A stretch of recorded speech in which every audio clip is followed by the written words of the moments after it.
America सत्ता का Mahabharat news 18 का स्पेशल एपिसोड आप देख रहे हैं। आप सबके साथ मैं हूं प्रियंका राय।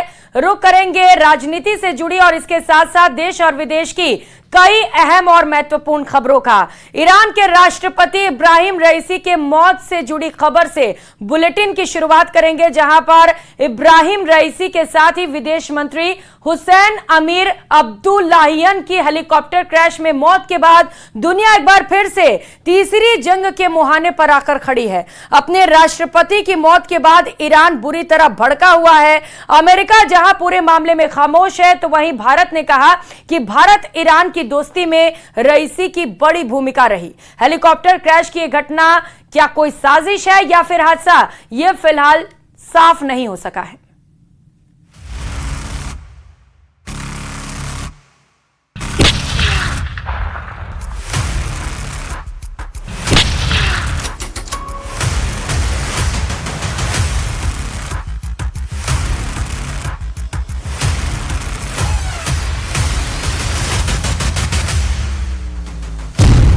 दुश्मनी,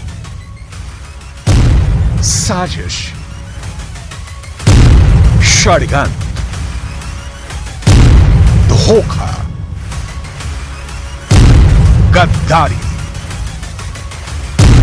बदला, विश्वासघात, हत्या, हादसा।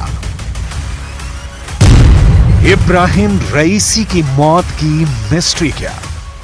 आयतुल्लाह सैयद इब्राहिम रईसी खादिमुर रज़ा अलैहिस्सलाम।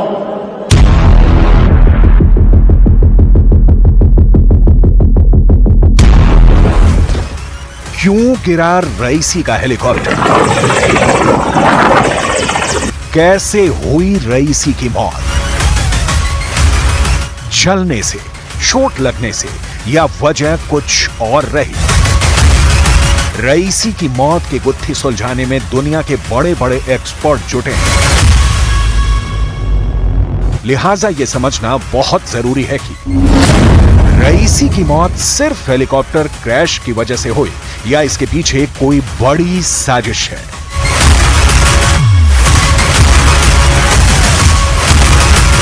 ईरान के राष्ट्रपति इब्राहिम रईसी की मौत को लेकर इस वक्त दुनिया भर में कई थ्योरी चल रही है और हर थ्योरी के पीछे कारण गिनाए जा रहे हैं। हम उन 5 बड़ी थ्योरी को दिखाने जा रहे हैं जिसमें रईसी की मौत की वजह का A to Z जवाब आपको मिल जाएगा। लेकिन उसके पहले वो 5 सवाल जो साजिश और शंका की गुंजाइश पैदा करते हैं। पहला सवाल, बेल 212 हेलीकॉप्टर से सफर क्यों? दूसरा, लंबी फ्लाइट के लिए MI-17 से क्यों नहीं गए? तीसरा सवाल, ईरान के खिलाफ दुश्मन ने बड़ी साजिश रची। चौथा सवाल, खराब मौसम की जानकारी थी, फिर क्यों टेक ऑफ? और पांचवा सवाल, लेकिन सबसे बड़ा, कि कहीं इंटरनेशनल या फिर इंटरनल साजिश के शिकार तो नहीं हुए ईरान के राष्ट्रपति इब्राहिम रईसी?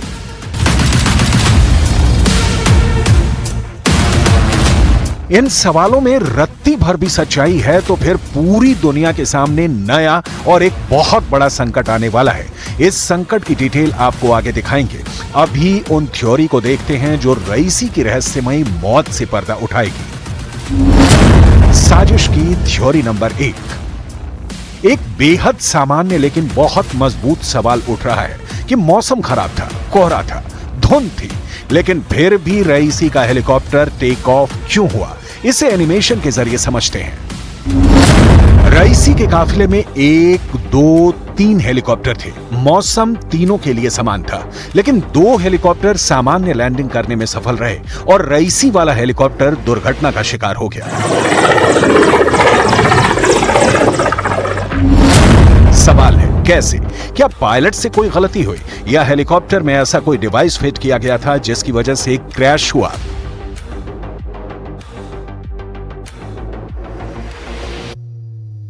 इस सवाल की तह तक जाने के लिए अजरबैजान से ईरान के रिश्ते को समझना होगा, जहां से रईसी का हेलीकॉप्टर टेक ऑफ हुआ।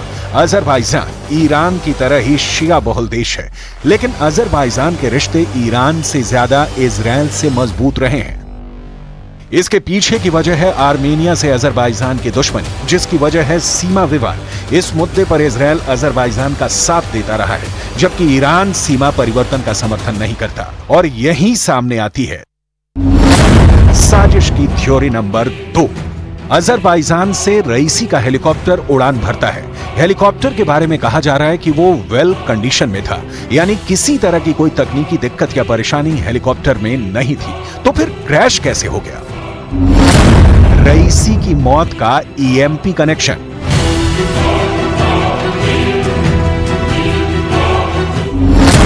ईएमपी मतलब electromagnetic pulse weapons. Electromagnetic pulse cannon से निकली तरंगों का इस्तेमाल करता है। ये एक सुपर शक्तिशाली माइक्रोवेव सिस्टम का उपयोग करता है। ईएमपी से निकली ऊर्जा इलेक्ट्रॉनिक उपकरणों जैसे ड्रोन में वोल्टेज वृद्धि का कारण बनती है। इससे पहले कि ड्रोन या कोई दूसरा इलेक्ट्रॉनिक उपकरण अपने तापमान को नियंत्रित कर सके, ये इलेक्ट्रोमैग्नेटिक पल्स वेपन उसे बेकार बना देता है। तो क्या अजरबैजान में रईसी के हेलीकॉप्टर के टेक ऑफ के पहले उसमें ईएमपी फिट किया गया या ईएमपी के जरिए हेलीकॉप्टर को उड़ा दिया गया?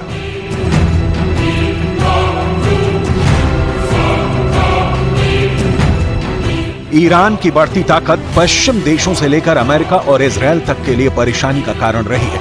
यूक्रेन युद्ध में रूस को ईरान के ड्रोन सप्लाई की वजह, परमाणु शक्ति का संवर्धन वो कारण है जिसकी वजह से नाटो ताकतें बहुत तनाव में रही हैं। लिहाजा ये भी शंका पैदा हो रही है कि कहीं रईसी की मौत का कारण पश्चिमी देशों में रची गई कोई साजिश तो नहीं है। साजिश की थ्योरी नंबर 3।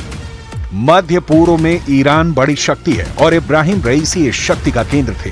एक ऐसा नेता जिसका अमेरिका घनघोर विरोधी रहा है। रईसी पर अमेरिका प्रतिबंध भी लगा चुका था।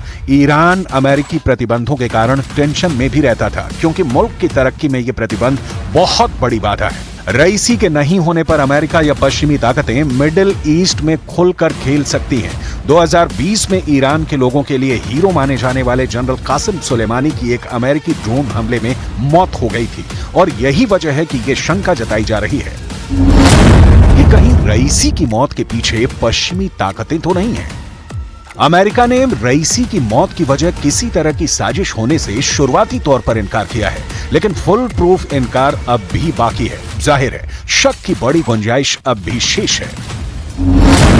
साजिश की थ्योरी नंबर 4। ये रईसी थे जिन्होंने हमास का खुलकर समर्थन किया। ये रईसी थे जिन्होंने यमन के हूथी विद्रोहियों को समर्थन दिया। ये रईसी थे जिन्होंने लेबनान के हिजबुल्लाह का समर्थन किया, और ये तीनों मिलकर इजराइल को जख्म देते रहे हैं। इसीलिए कहा जा रहा है कि रईसी के अंत में कहीं इजराइल का हाथ तो नहीं। यह तथ्य है कि हमास को ईरान से समर्थन मिलना बंद हो जाए तो गाजा से लेकर रफा तक इजराइल कब्जा कर ले, और यही वजह है कि रईसी की मौत का इजराइल से कनेक्शन जोड़ा जा रहा है। इस साजिश को मजबूती देने के लिए कहा जा रहा है कि अजरबैजान में जब रईसी मौजूद थे, उसी वक्त इजराइल की खुफिया एजेंसी मोसाद ने उनके हेलीकॉप्टर के साथ छेड़छाड़ की। इजराइल अक्सर अपने दुश्मनों को विदेशी जमीन पर मारने की साजिश रचता है। मोसाद ऐसे ऑपरेशन को अंजाम देती है, लेकिन यहाँ ध्यान देने वाली बात है कि अजरबैजान में मोसाद ही एक्टिव नहीं है, बल्कि ईरान के रिवोल्यूशनरी गार्ड भी बड़ी तादाद में मौजूद हैं। सवाल घूम फिर कर वहीं पहुंच जाता है कि फिर क्या हुआ था रईसी के हेलीकॉप्टर के साथ? कैसे क्रैश हो गया हेलीकॉप्टर जिसमें रईसी की मौत हुई? साजिश की थ्योरी नंबर 5। एक शंका यह भी जताई जा रही है कि रईसी की मौत की वजह इंटरनेशनल नहीं, इंटरनल षड्यंत्र हो सकता है।